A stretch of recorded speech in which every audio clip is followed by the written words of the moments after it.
Welcome to the Into the Wilderness podcast. I'm your host, Timothy Regal. Today, I have with me Dr. Eddie Capparucci. Eddie is a licensed professional counselor and a certified clinical sex addiction specialist. He specializes in treating problematic sexual behaviors, including pornography and sexual addiction, using his inner child model. Dr. Capparucci is the author of the books Removing Your Shame Label, Going Deeper, How the Inner Child Impacts Your Sexual Addiction, which was hugely influential in my recovery, and his newest book, Why Men Struggle to Love, Overcoming Relational Blind Spots. Eddie, appreciate you coming on today. I've been looking forward to this. Timothy, it's always great to get together with you. It's been far too long. Absolutely. Eddie, your books and you yourself were hugely influential in helping me overcome my addiction and get through recovery, and you were huge in helping me start my coaching program. So first of all, I just want to say thank you for that. Well, you're welcome. But I mean, again, you got the talent also. So that accounts for a lot of it too. And I'm glad to see that you've been able to take your recovery and to use it to be able to go out there and help other men who are struggling, because it's so important. As you and I have talked about in the past, there are not enough of us. Mm-hmm. Okay. I mean, that there are many people out there who are hurting. The harvest is large. And Oh, there's yeah. very few harvesters, and we really need to get more people who are trained in the field to be able to help, because I'm telling you, it's going to get even worse with the accessibility of pornography. It's just far too easy. And we have a whole nother generation that's coming up that just focused on objectifying one another. And you have a unique method at looking at addiction treatment, the inner child model. And that really was a different way of looking at things for me when I started working with you and when we became friends. And it really opened my eyes to a different way of thinking about it and really helped me understand why I was addicted and where all this escapism had come from. So can you explain a little bit your model of the inner child and how that affects addiction? Yeah, absolutely. Again, you said the word. The inner child model is the foundation is based on the question why. Mm-hmm. Why does sex have a strong hold on my life? Because I believe if I can answer the why question, I become very empowered. The other aspect of the inner child model is the fact that it is more trauma based. What we're doing is we're going back and we're looking at the unresolved childhood pain points that still haunt us today. But as you know, Timothy, the problem is we're oblivious to the fact that they are still haunting us. We don't realize that there is a correlation between some sort of a negative event that happened today and something that's happened in our past. And then those two worlds collide, therefore increasing our level of anxiety or even discomfort. And with that, we run. And then the third component to it is the idea that people who struggle with addiction, and this is all addiction, they cannot sit and process emotional distress. We just don't have that muscle. And so therefore, that's what causes us to run to seek comfort in other things. But what the model does is it shows you how you can go from this idea of what you feel, which is that emotional pain, and to be able to bring you over to what is real, which then becomes rational thinking, logical thinking. And in that process, what we're doing is we're slowing everything down.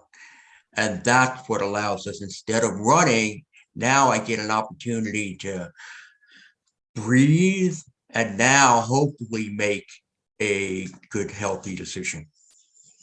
So where are those connections made? Because a lot of times it doesn't seem to have any logical correlation. So there might have been something that happened in your childhood, and it may have been something major. It may have been something more minor, but still had a negative effect on you.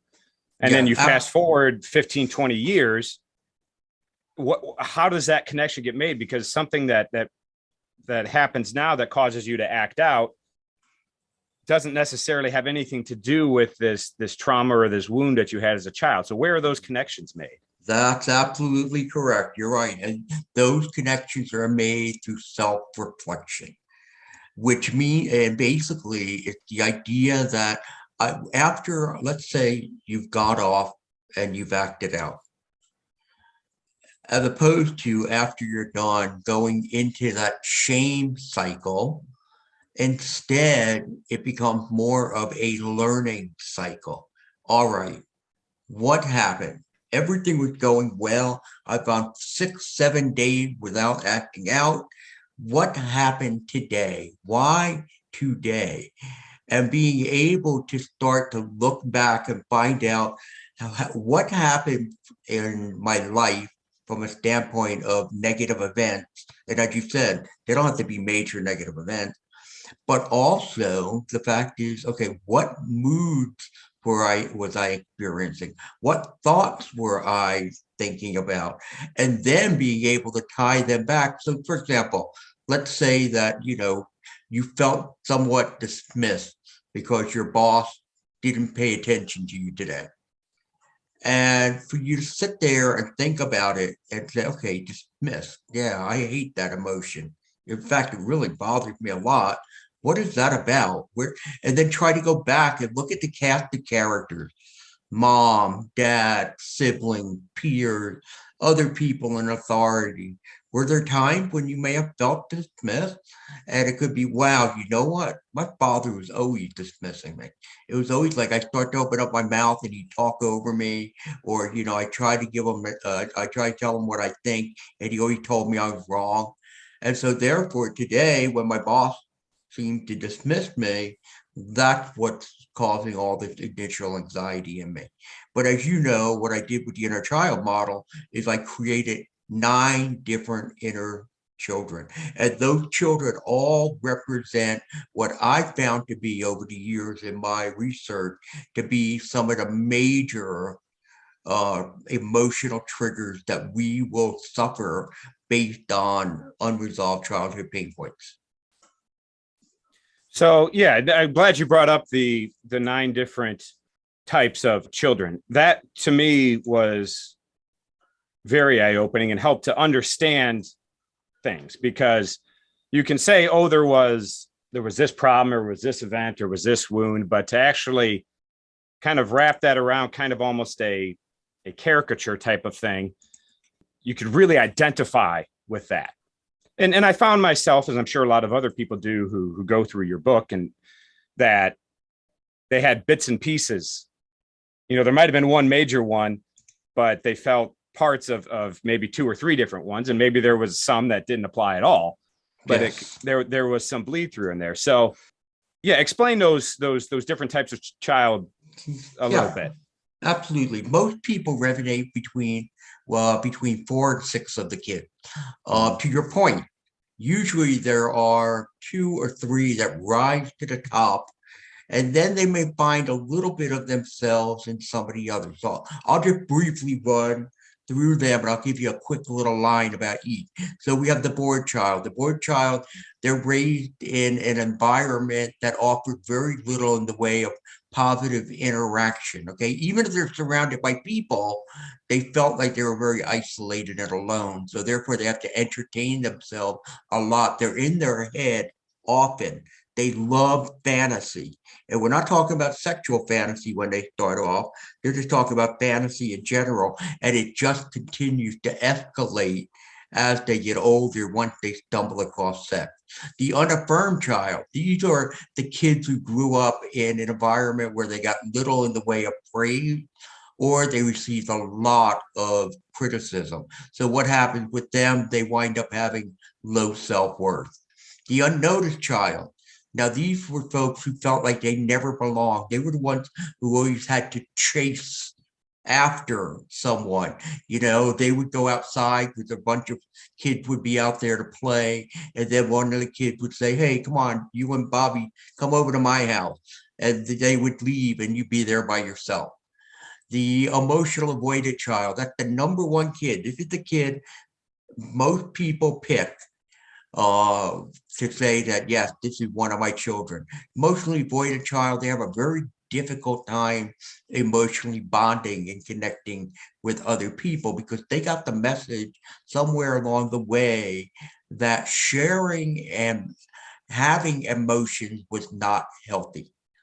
The need for control child, they're raised in a very hectic type of environment, very chaotic. So therefore, what they came to understand is they have a worldview that if I can control things, then bad things won't happen to me. Of course, that's totally erroneous, but that's what they believe. The entitled child, which is also called the spiteful child, okay, they were made to feel devalued when they were kids. They lacked a voice. They felt like whatever they wanted or desired really didn't matter. So now they use sex as a reward because their feeling is, I deserve this. And then the last three kids, the weak and inferior child, they were made to feel that they were different than other boys or girls.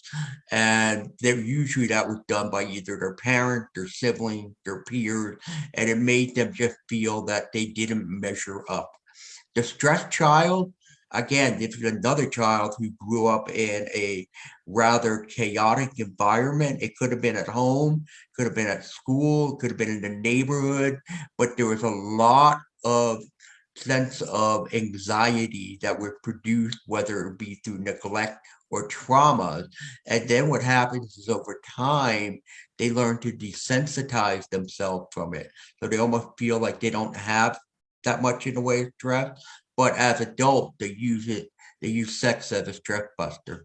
And then the last one is the child who was introduced to porn or saw people having sex at a very early age or who were sexually abused. So those are your 9 kids. To that last point too, there was only really one of those that dealt directly with abuse.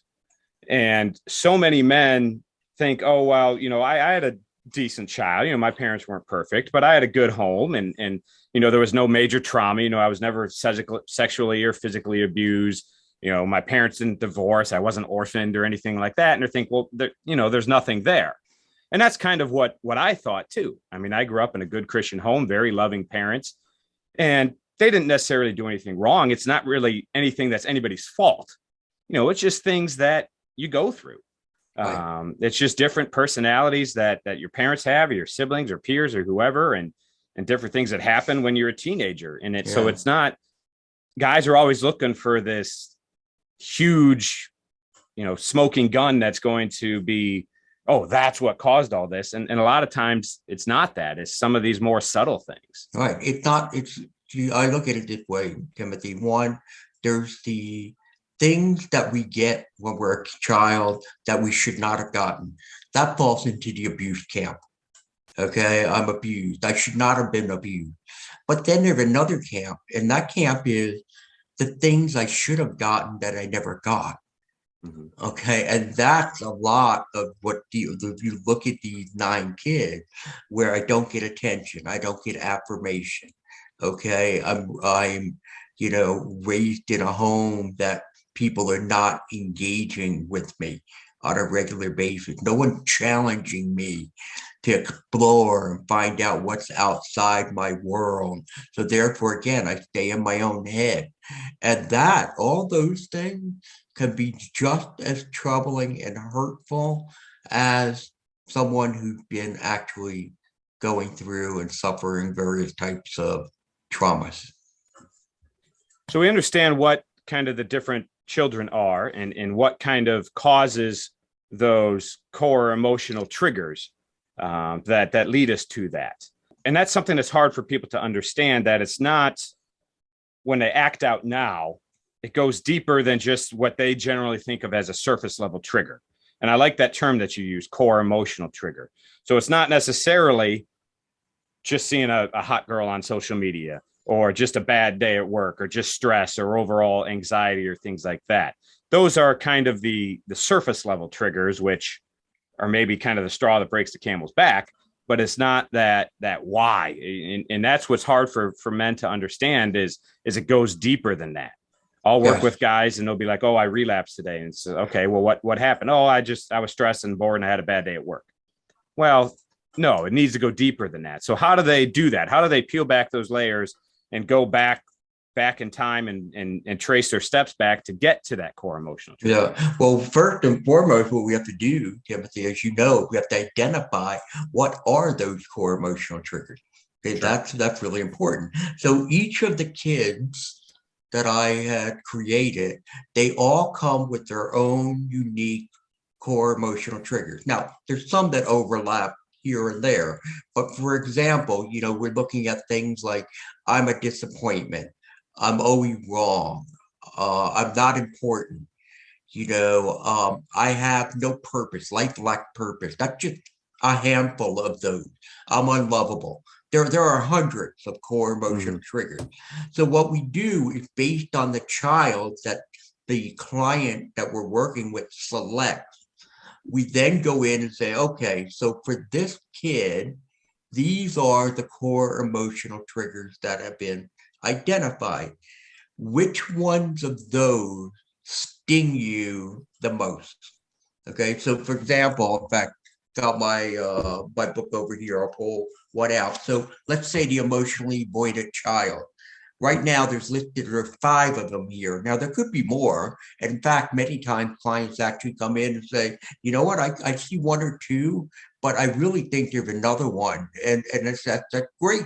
Because now you're doing that insight, you're doing that self-reflection. So the core emotional triggers for the emotionally voided child: I'm a disappointment, I'm different in a bad way, I feel overwhelmed, I'm not important, and I'm always wrong. So we have them go through that and say, okay, which one hurt the most? And for some, they may point out and say, wow, you know what? I think I'm a disappointment. That hurt me the most. So we put that down on the list of the core emotional triggers. So that's how we help them to identify it. The second part is now the idea of mindfulness, which is so important in this model, because it can't be that, okay, an event happens in my life and it's not something that, again, it may not be major, but let's say, I left something at home that I needed for work and it was really important. And, and I work an hour away from where I am. So therefore, the idea that, oh, how stupid of me. Now, if I grew up in a home where, maybe my dad or my mom was always telling me how stupid I was, my level of anxiety, which may have been on a scale, let's say of 0 to 10, may have been like a 4 because I left that project at home. Now, when my kids start tapping into something that happened in the past, remembering, recalling, the disappointment that my parents had and telling me how stupid I was, that intensity level or discomfort level will move from a 4 to maybe an 8 or a 9. And when it gets that high, that is when I'm going to be looking to, I can't deal with, remember, I can't sit with emotional pain, right? I can't sit with this. So therefore, I have to do something. And what do I do? It's like, I don't want to think about it. So I'm going to go distract myself. So maybe I go sit out in the parking lot in my car and I watch porn for about 15, 20 minutes or something like that. So that's the way you have to learn what are your triggers. You have to be aware of how events correlate with things from the past, bring the two together, and then we walk through the last step, which is, of course, how do we calm the kid down? Right. So once you've identified with one of the children, you've discovered and recognized what your core emotional triggers are, and you've maybe done that self-reflection to understand what those emotions that you're feeling in the moment. So what's the next step to preventing relapse? Yes, there are basically 3 steps that come into play. And the first, what happens is, okay, we have this pain point. We know the pain point. I'm aware of it because I know what my triggers are. I know, let's stick with disappointment. I feel like I'm a disappointment because of something that happened. So I hold on to this thing of disappointment. And what I'm going to do now in the first step is I'm going to process this pain. I'm going to sit with it, which is something I've never done. All right. I've never sat with pain before, but we teach people how to sit with pain, and they understand, wow, this didn't kill me. Yeah, it was uncomfortable, but I can do this. This is okay. So we're going to sit with this disappointment, talk about, yes, you know what? I remember there were many times when I felt disappointed. I remember how embarrassing it was when my father would sit there and call me stupid in front of some of my friends. And, it was just kind of heartbreaking for me. But then what I'm going to do is I'm going to go to the next step. See, what I'm doing right now when I'm sitting with my pain is I'm very focused on my emotional thinking. And this emotional thinking is all based on what my inner child is feeling right now. Now, if I don't sit there with those feelings, like I said, I'm going to run away.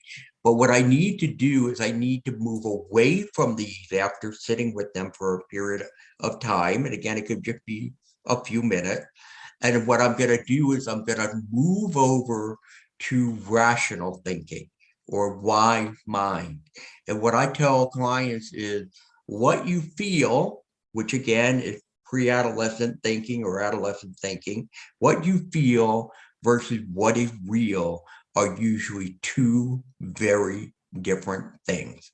So now I'm going to sit here with my rational thinking and I'm going to start talking and say and processing. Yeah, you know what?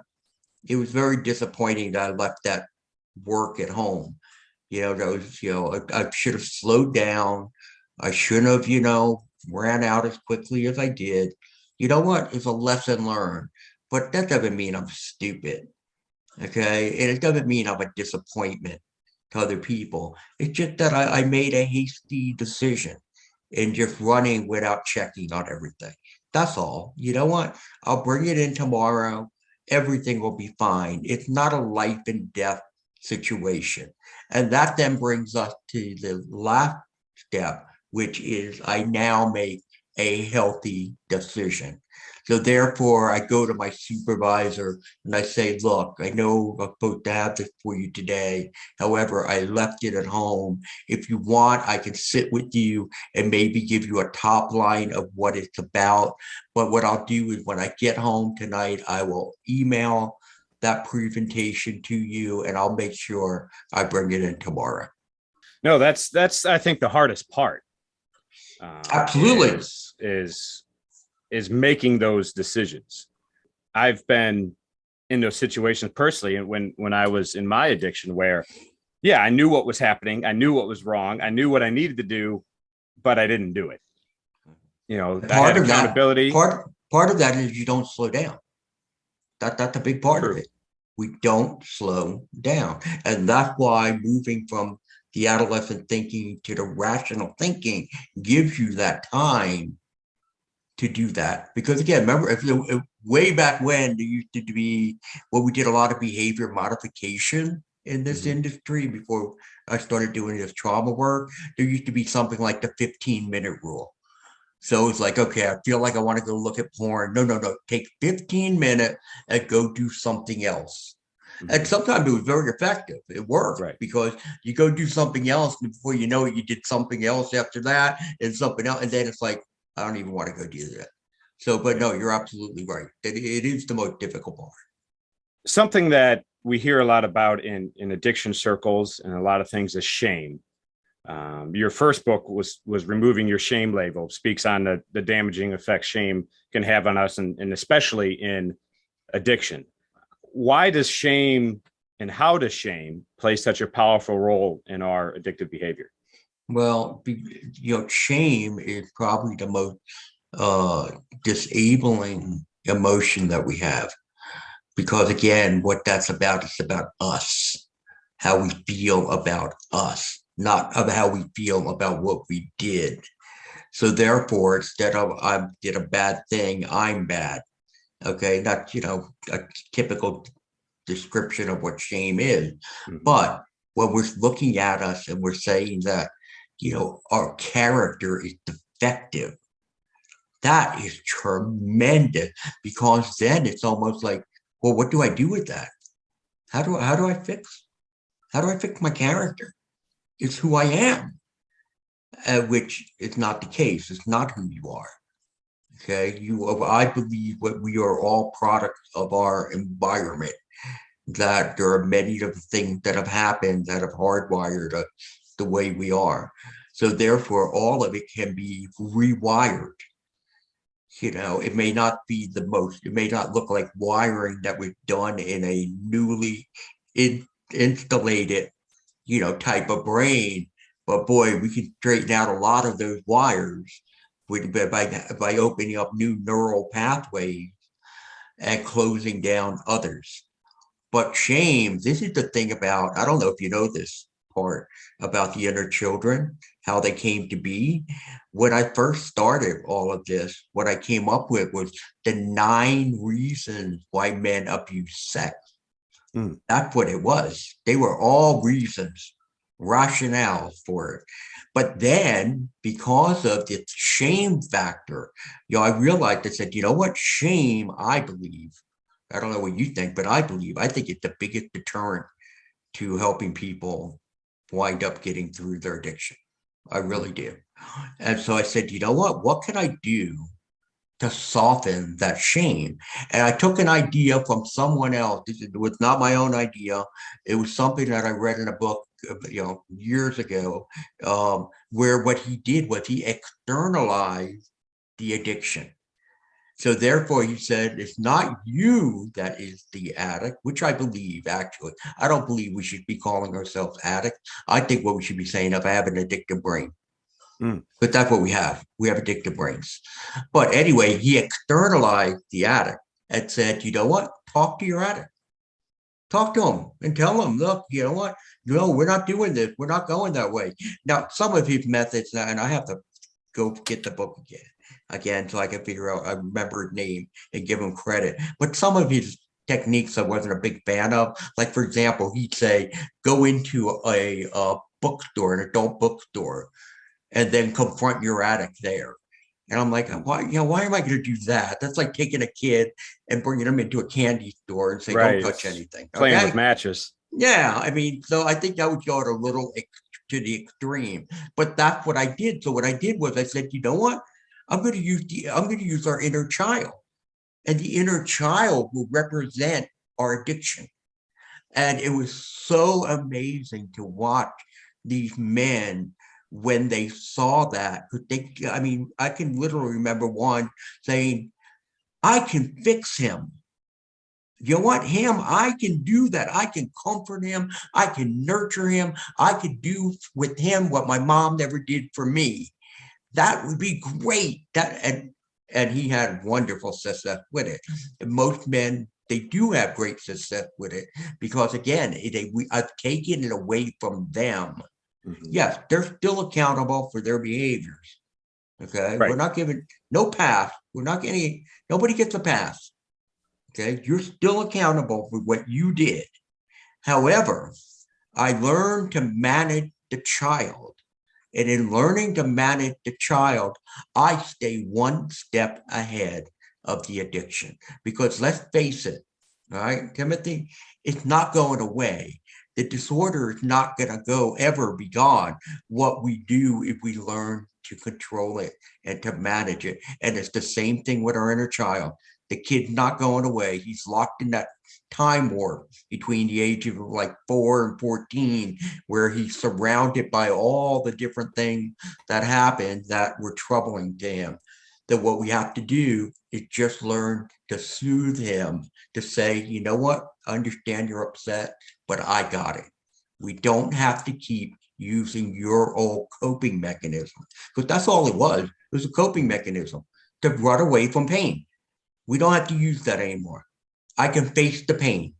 I can face it. And I can come up with a more healthier solution to deal with it. Yeah, and you bring up an interesting point. And I see this with a lot of guys that I work with and people where they want to do X, Y, and Z, and in 30 days, your porn addiction's over. And to me, it's so much deeper than that. Yeah, you can stop a bad habit. You could even stop watching porn, but you won't heal the wound. You won't cure the addiction. in a short amount of time. You brought up the brain activity and the neural pathways in the brain, and there's a lot of great research coming out about that's really showing how the brain is affected by it in a medical scientific standpoint. Yes, it's all these emotional things. Yes, it's shame. Yes, it's these core emotional triggers. But there is a medical side to it too, where there's actual new neural pathways that are created that create these shortcuts that we go to. And it takes time to rewire that, to literally rewire your brain. Can you speak on that, on the kind of that medical scientific side of it a little bit? Yeah, I believe it takes about 2 years for it to all sort of settle down. And sometimes it may even take longer.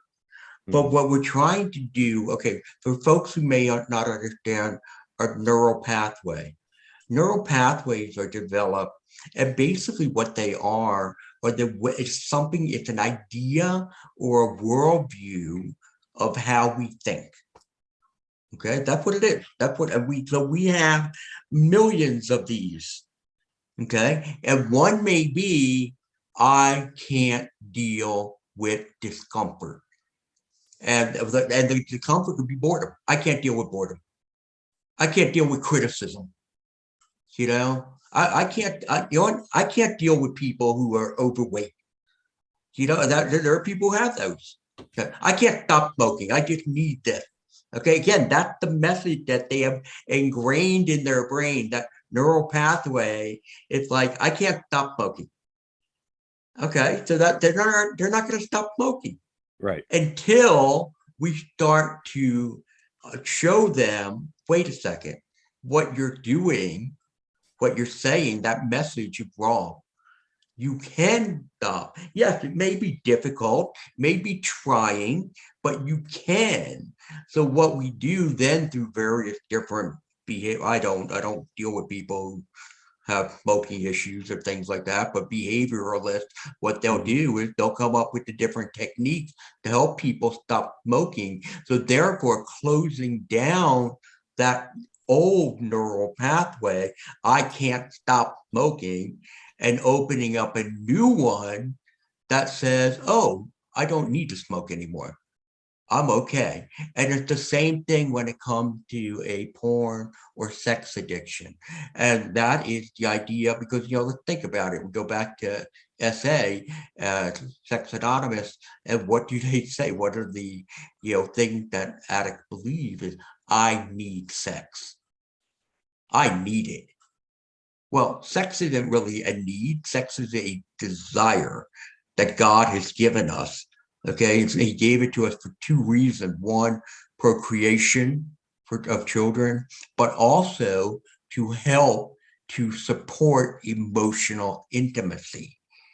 If we sprinkle in our physical intimacies to strengthen our emotional intimacy. The problem with people who have a sex addiction is their relationships are not based on emotional intimacy. They're based on physical intimacy, because we don't know what emotional intimacy is. So therefore, we confuse it with physical intimacy. So therefore, let me show you how much I love you by how much I can make you feel so good physically. And I never feel more loved than when someone is physical with me. And I can remember that, because again, being a womanizer, when a woman was physical with me, oh my gosh, I was in a different world, not because of the physical aspect, but because what it was doing, it was raising my oxytocin levels, which again, if a hormone, that is that feel good hormone. Okay, the thing that mothers and infants get when a mother's nursing that baby, is that connection. I was bonding, those. I think. Yeah, bonding hormone, as they call it, right? Exactly. Yeah. It's the bond, and that's what it was for me, a bonding. But then after we were done, that bond was gone. It was just immediately gone. Wasn't there. So what did I need? I needed to bond again and again. But what I was searching for, emotional connection. I wasn't using emotional means to try to get that connection. I was using physical means. So therefore, I kept running into a dead end. And again, I go back to the word oblivious. I didn't know what I didn't know. Yeah, I say all the time that porn addiction isn't really a sexual issue, it's an emotional issue. And Correct. so many men get it backwards because sex is the most intimate act. That's how God designed sex to be. And people think that if they have sex, that they'll have all those other levels of intimacy, emotional intimacy, non-sexual physical intimacy, spiritual intimacy. And they take kind of almost this trickle down economics, to use a Ronald Reagan term, concept where, oh, if I have sex, then I'll get all these other needs met. When it's really kind of the other way around, especially in a marital relationship. You build on those building blocks of intimacy, and then that creates that ultimate intimate sexual intimacy. And so many people get that back when they're searching for sex because they think that'll get the intimacy when they're really looking for the intimacy. Right. And that's why, you know what, we for years, and even scripture tells us to refrain from physical intimacy when beginning a relationship. Because what you want to build the foundation of emotional intimacy, and we want it to be as strong as possible. Because you know what? When the storms of life come in a relationship and in a marriage, okay, it is that emotional bond that will get you through. It's not the physical bond that's going to get you through those difficult times. So therefore, and you're right, and for guys, like I said, they don't know any of this. And that's what goes back into the new book. The new book is about the idea that we are not emotionally developed. And that is a major stumbling block for anyone who deals with an addiction. Yeah, that's a great segue. I was going to bring that up too. Your newest book is Why Men Struggle to Love, Overcoming Relational Blind Spots and Reparenting the Inner Child. You talk about how men are so emotionally underdeveloped and have low emotional IQs. What do you mean by that, and why is that? Well, first and foremost, let's talk about what a low emotional IQ is. There's three components to that. One, I can tell you if I'm sad, if I'm happy, if I'm afraid, but I can't tell you what I really feel. I don't have words to be able to describe my true emotion. And even for some men who do, who could tell you that, you know, I feel humiliated, I feel disrespected, they cannot verbally express that to someone. And the reason being is that, again, along the way, they were giving the message that sharing your emotions is not a good thing because people are going to either shut you down, mock you, or belittle you because of it. And then the last aspect of a low emotional IQ is that if someone wants to share their emotions with us, it rises our anxiety. We become very anxious because it's like, I don't know what to do with these emotions. So therefore, then we go back to the old joke about, well, what do men want to do when a woman comes to them with an issue? I want to fix it. We don't want to fix it because we want to show them how smart we are. We want to fix it because we want the thing to go away so we don't have to deal with the emotions any longer. The other aspect, or what we're going to do is we're going to minimize it. Like, you know, it's not a big deal. I don't know why you're thinking about it. Just let it go. Or we're just going to withdraw. I don't have time for this. So that's what that low emotional IQ is about. And there I find in my practice that 9 out of 10 men who come to see me have a low emotional IQ. They may not be in every single one of those areas, but for the most part, it covers a lot of that. So go back to your second part of your question. How does this all happen?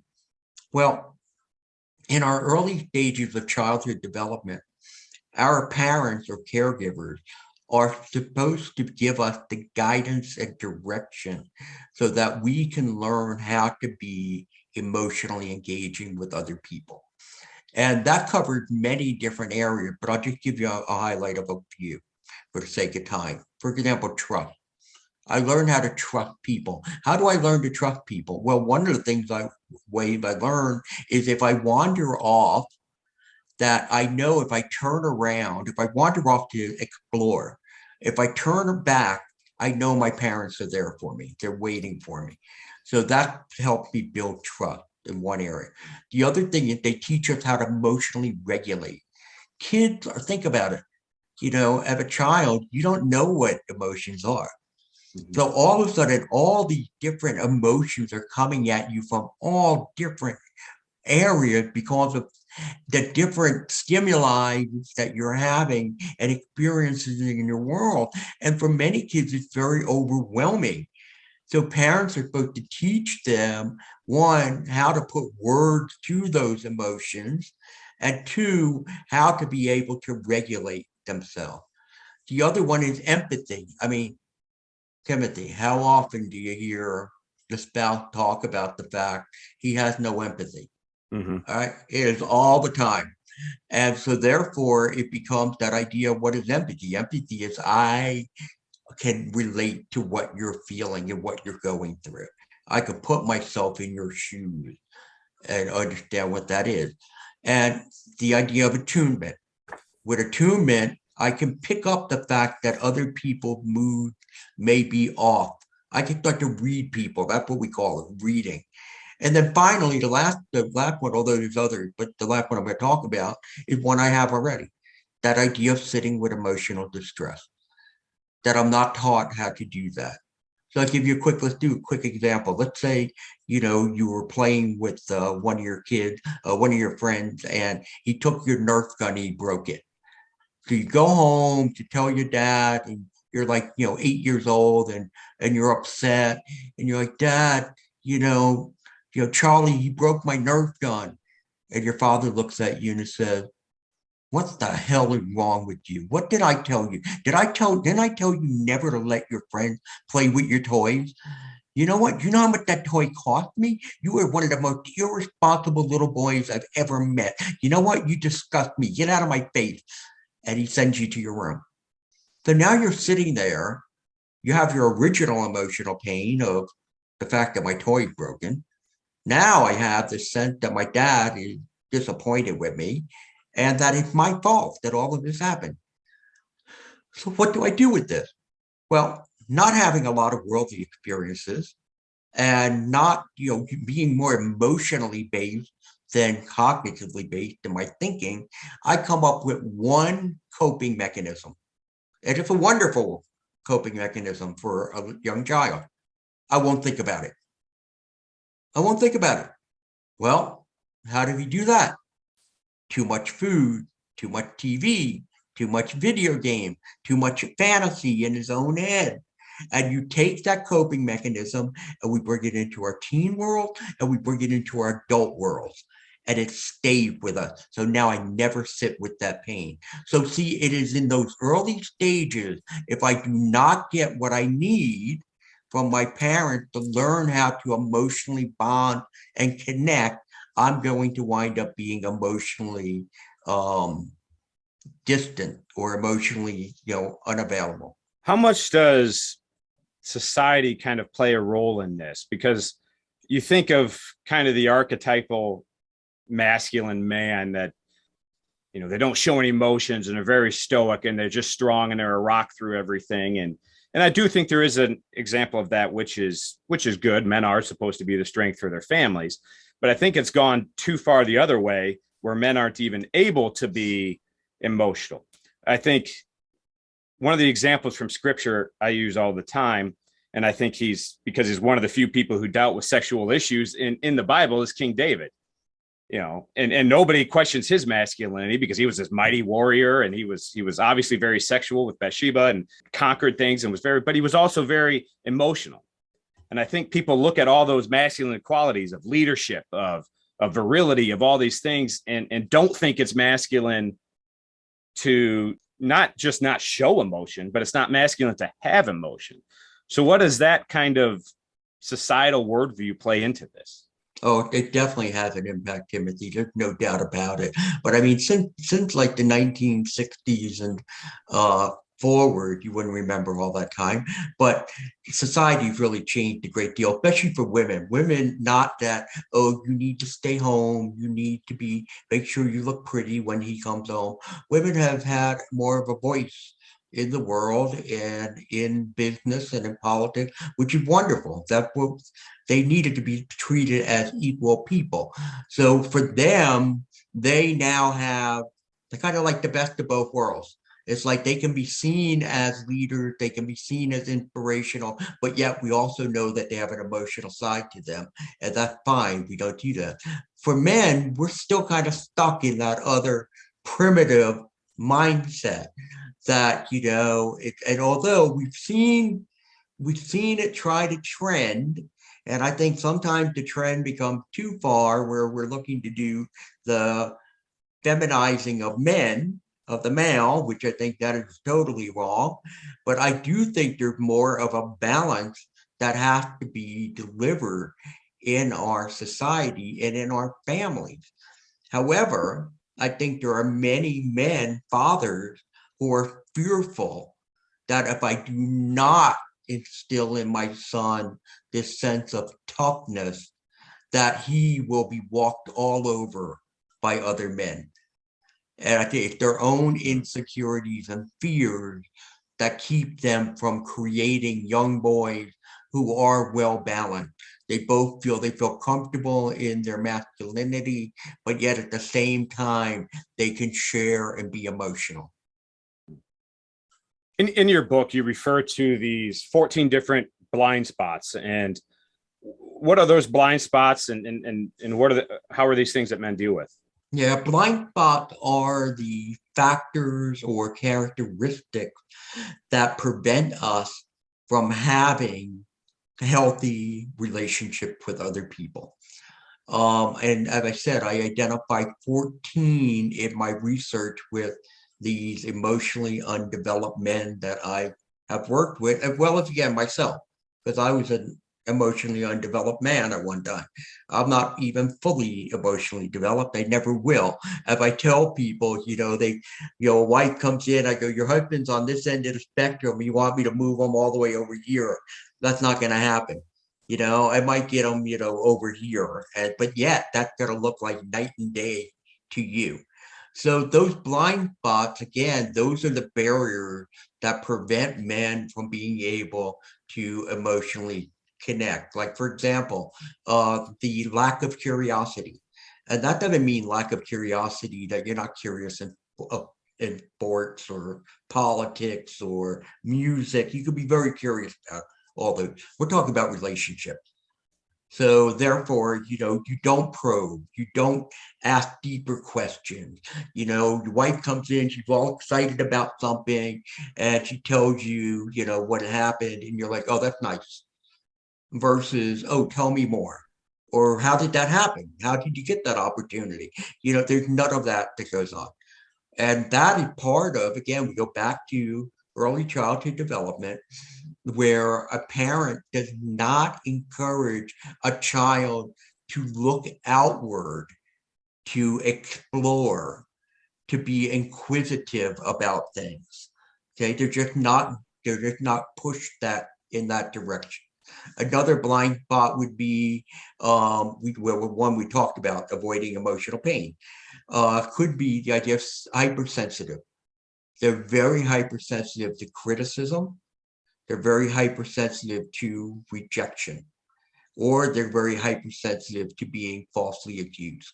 So therefore, if somebody comes up to them and tries to say, hey, you know what, I think there was a different way of doing this. Okay, again, would have been constructive criticism. They take it to, oh, once again, I failed. Once again, I'm not good enough. Once again, nobody thinks I can do anything right. And therefore, it's going to change their mood, whether they become aggressive or they withdraw. But one thing or the other is going to happen, which is going to create a problem in that relationship. And by shifting that mood in them, it's also going to, again, increase the risk that they may go and act out. So those are just a couple of the 14.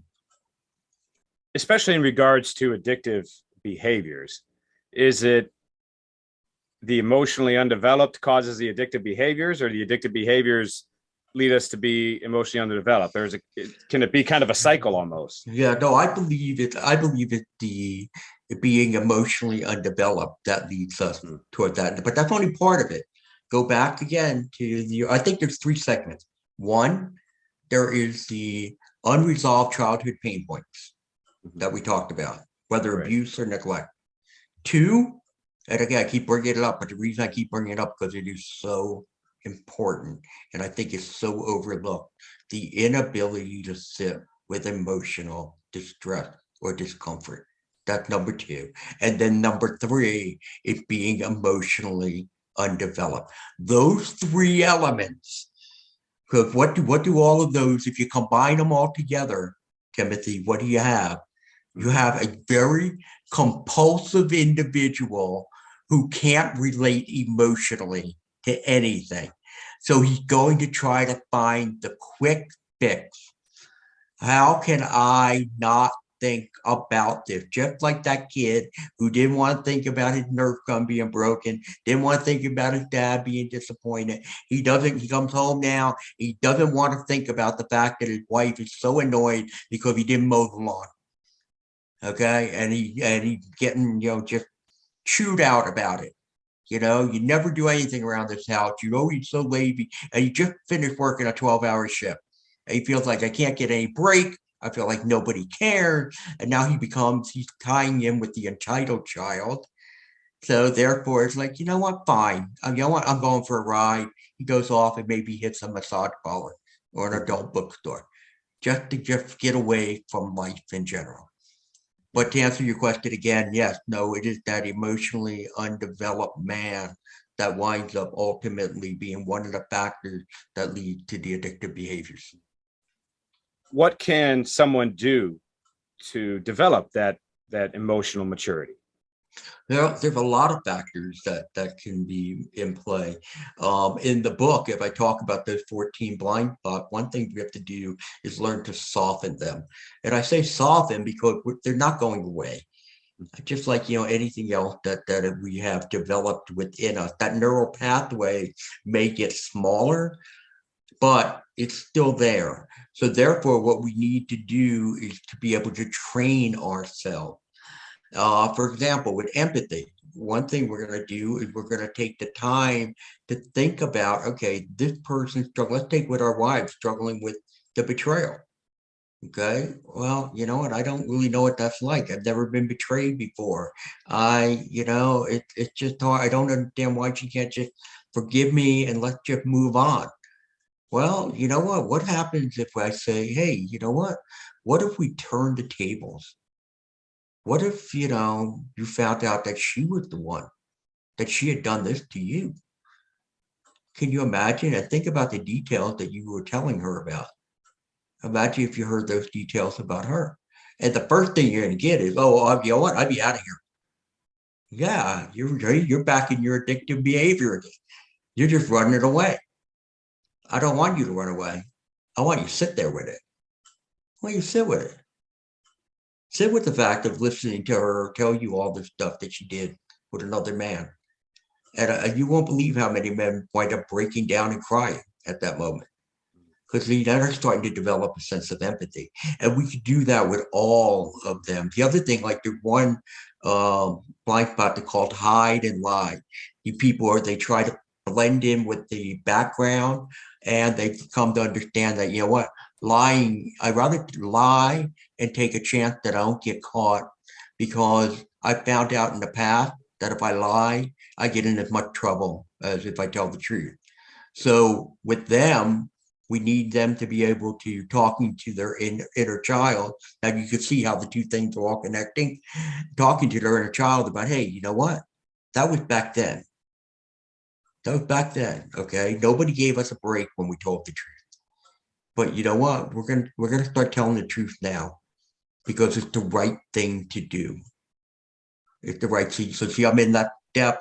When you look at the inner child model, I'm in step 5 where I'm rationalizing with the kid. I got it. I'm going to take a different approach. I'm going to be transparent. I'm going to be honest. So now, step 6, let me go and do that. So they all tie together, but you have to, again, it is a process of reparenting yourself so that you can learn how to be more emotionally engaged in many different areas with people.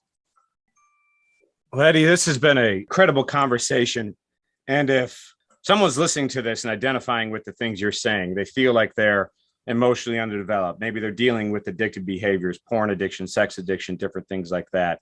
I want to give you the floor to speak to them. What is your message to people who are dealing with some of the things that we've talked about today? Yeah. I think first and foremost, Timothy, is that people have to take the problem out of the dark and they have to bring it into the light. They need to be able to go to someone and talk about it. Just to be able to say, look, this is a struggle. It is causing a great deal of shame in my life. It may be causing some havoc in my work or my relationship or some other aspect of my life.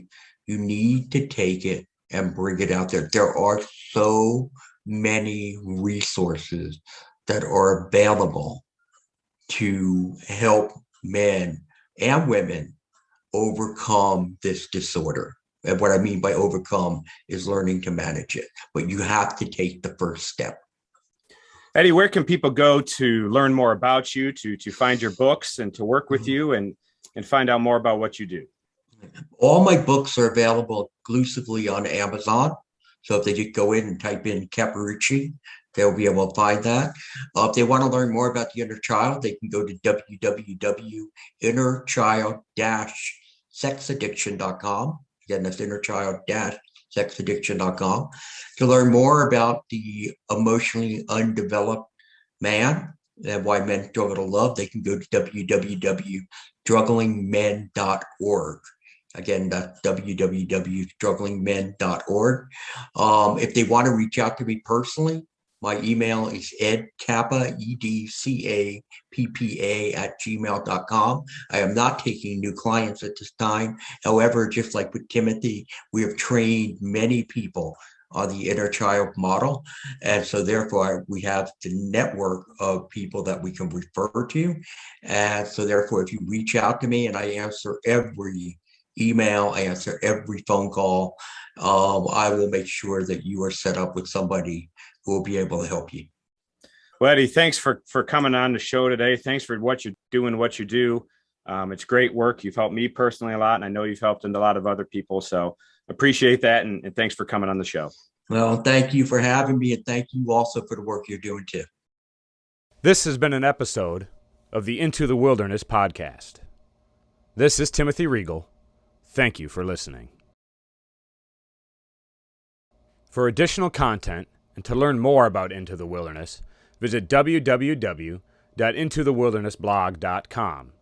You can follow me on Twitter, Instagram, and all other social media at Timothy Regal. TimothyReigle. If you're like me and many other men, you've struggled with porn. I was addicted for over 15 years and thought I would never break free. But through accountability, hard work, and never giving up, I found freedom from porn and sex addiction. If you're fighting the same battle, know there is hope. You can defeat this, but you cannot do it alone. That's why I offer one-on-one coaching to walk beside you in your battle. I'll provide personal guidance, support, and encouragement, and most importantly, accountability to keep you on track and help you reach your goals. So if you're ready to finally quit porn for good, if you're ready to put in the hard work, and if you're ready to finally take control of your life back, click on the link in the show notes to go to www.intothewildernessblog.com or DM me on Twitter or other social media to get started in your path to freedom today.